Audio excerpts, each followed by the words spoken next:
Sejam muito bem-vindos, pessoal, a mais um vídeo. Mano, agradeço mais uma vez vocês por estarem aqui novamente. Quero trocar uma ideia e bater um papo com vocês. Eu até vou puxar um gancho aqui em um assunto que eu já queria trazer. Eu já queria falar também sobre isso. E aí acabou que toda a situação que aconteceu essa semana dentro do futebol e até mesmo uma análise que a gente vai trazer aqui lá do Mauro César, eu acho que acabou coincidindo pro momento, acaba sendo oportuno no momento falar isso, beleza? Tivemos ontem a Libertadores, inclusive um resultado que surpreendeu muitas pessoas, com a derrota do Flamengo para o Peñarol, lá no Maracanã. Vamos falar disso também.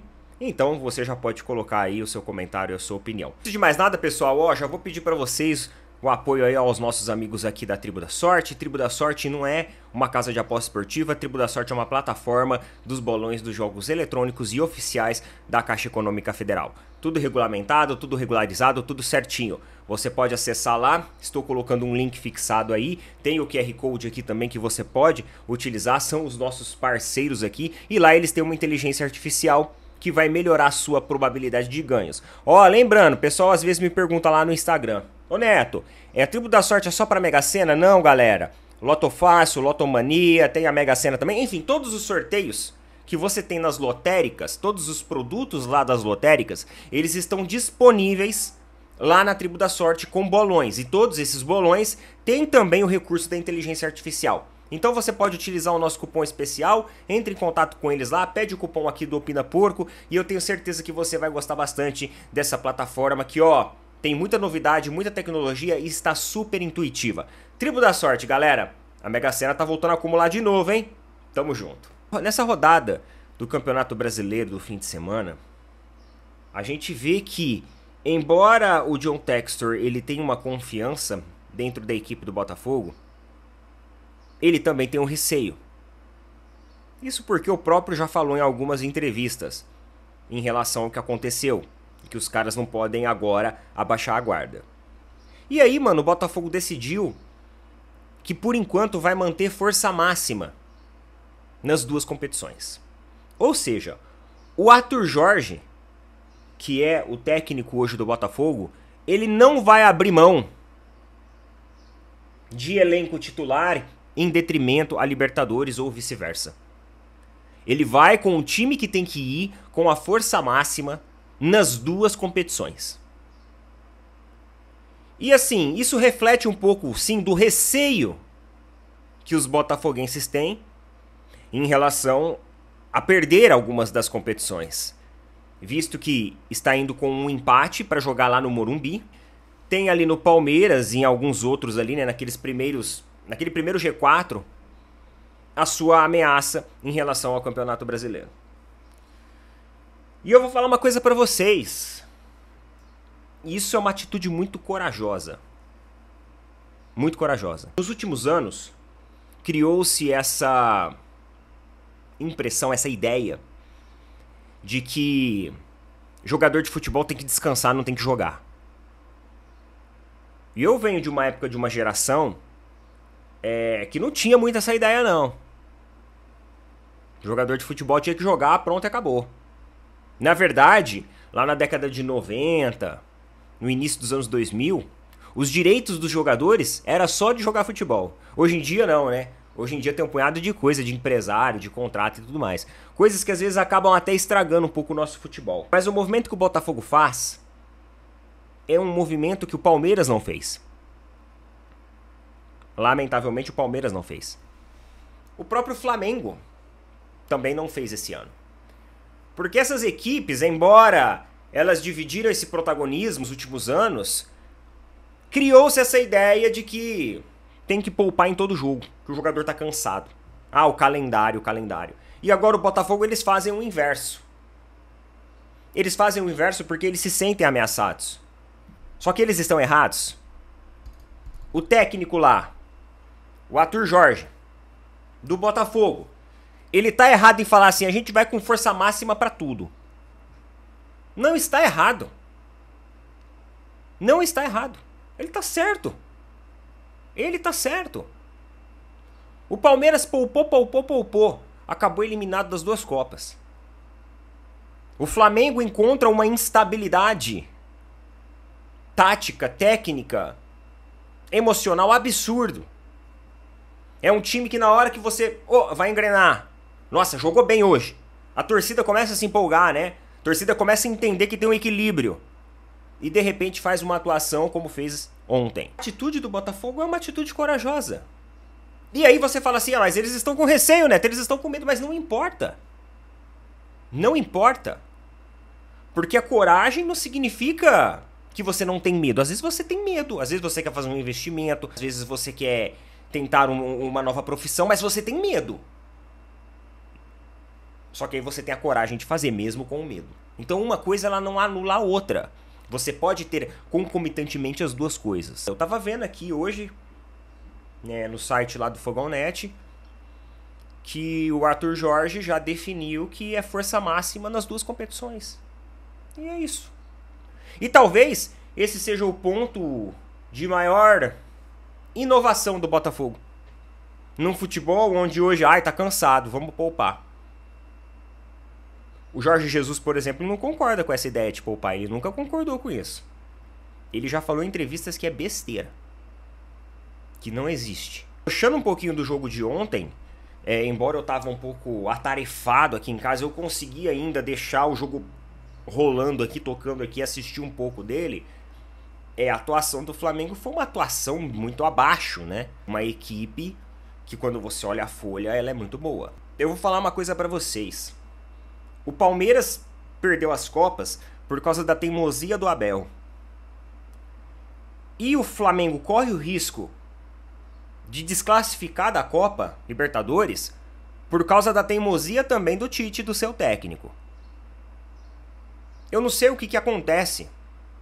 Porque assim, os jogadores que costumam ir bem, eles recebem como agradecimento o banco de reservas. E aí, muita gente falando, mas não tem que cobrar só o Tite.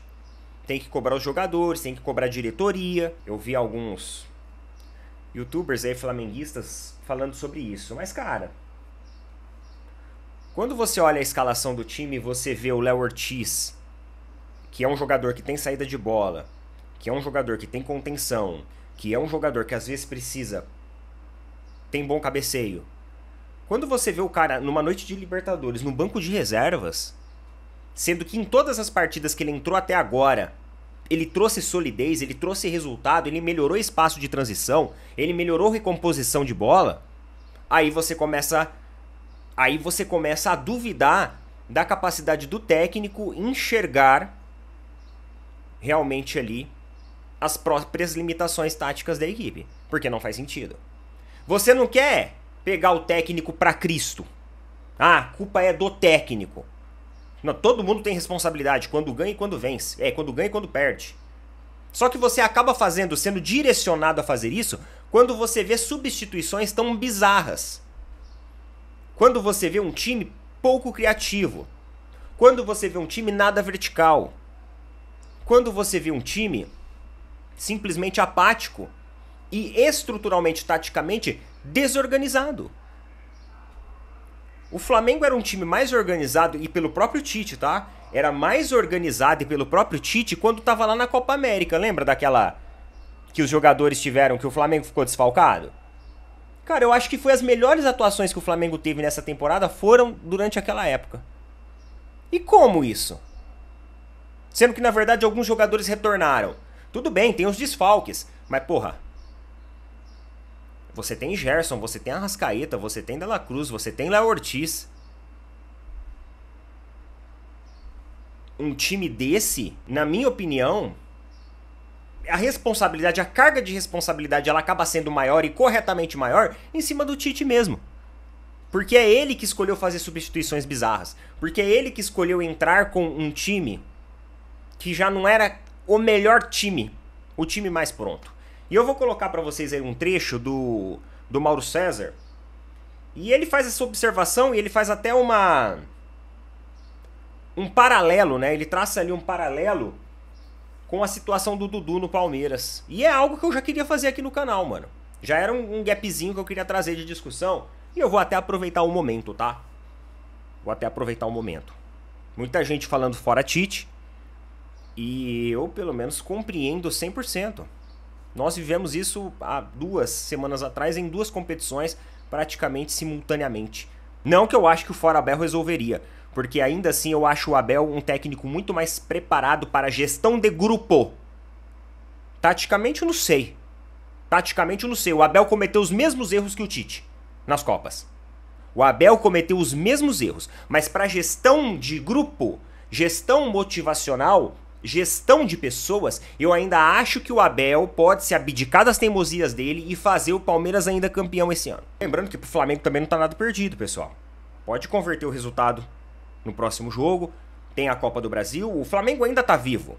Vou colocar aí pra você o que o Mauro César falou e a gente já volta. Bora lá. Créditos ao All Sports, tá bom? Mauro, só acrescentar um detalhe que o Arnaldo falou, só frisar um detalhe. O Gabriel Barbosa não está machucado.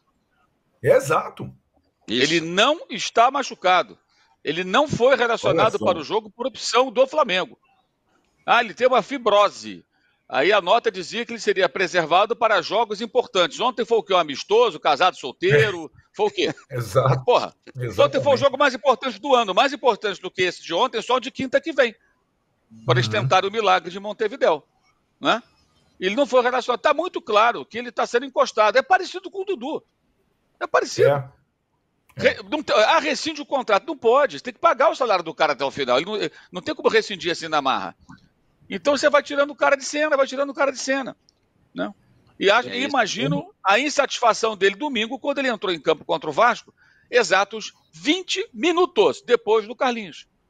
20 ele foi a 8ª ou 9ª opção.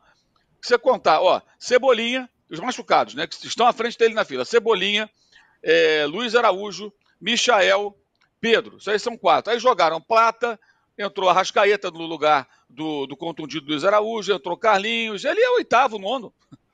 Está lá no final da fila. Bruno Henrique, ele é o 9º. É o 9º. De todos os atacantes, ele é o 9º. E agora, colocado para escanteio, nem foi relacionado. O Flamengo desistiu dele. Só falta assumir isso publicamente, que não vai fazer. Vocês viram isso daí? Neto, por que você está falando disso? Porque assim, o Gabriel Barbosa, Gabigol, ele é um jogador que ele realmente não tem rendido no Flamengo. Realmente, não tem. Não tem. Só que assim, até agora, criou-se um escudo. O Tite conseguiu ainda, até agora, justificar a não presença, a ausência do Gabigol. Só que basta uma derrota que mexe, que tumultua, que turbula, porque é uma derrota importante em uma competição extremamente importante, talvez o jogo mais importante da temporada do Flamengo, que aí pronto, aí a casa cai. Aí os questionamentos já voltam, as cartas já começam a ser distribuídas novamente. Mas eu vou falar pra vocês o que o Eldevan, inclusive abraço aí, Eldevan, ele falou pra mim algumas semanas atrás, quando o Pedro se lesionou. Inclusive eu comentei aqui também com vocês. A galera que assiste frequentemente vai lembrar. Ele falou assim: Neto, eu acho que o melhor reforço do Flamengo para centroavante é recuperar o Gabigol. É entrar com uma estrutura 360 para recuperar ele em todos os aspectos. Técnicos, físicos e mentais. Trazer aquela motivação pro cara de novo. Trazer aquela vontade, aquele desejo de ser um bom jogador. Só que aí não foi isso que aconteceu. E eu acho que emergencialmente, talvez sim era a melhor opção. Porém, aconteceu o movimento inverso, né? O Gabigol, ele entrou mais em decadência ainda com a ausência do Pedro. Porque antes a presença do Pedro justificava a ausência do Gabigol. Agora a ausência do Pedro não justifica mais a ausência do Gabigol. Então expõe. E aí o Carlinhos vai lá e entra como peça de segunda opção, deixando o Gabigol para terceiro. E aí vocês viram o que o Mauro César falou em relação à ausência do Gabigol ontem do jogo, né? Do time do Flamengo. Completa, ausência completa. E aí ele traçou esse paralelo com o Dudu no Palmeiras. É a mesma coisa. É a mesma coisa. O Dudu, ele também tá, O Palmeiras, a gestão do Palmeiras não quer investir em recuperar o atleta. Coloca lá pra treinar. Ó, tá treinando numa estrutura separada.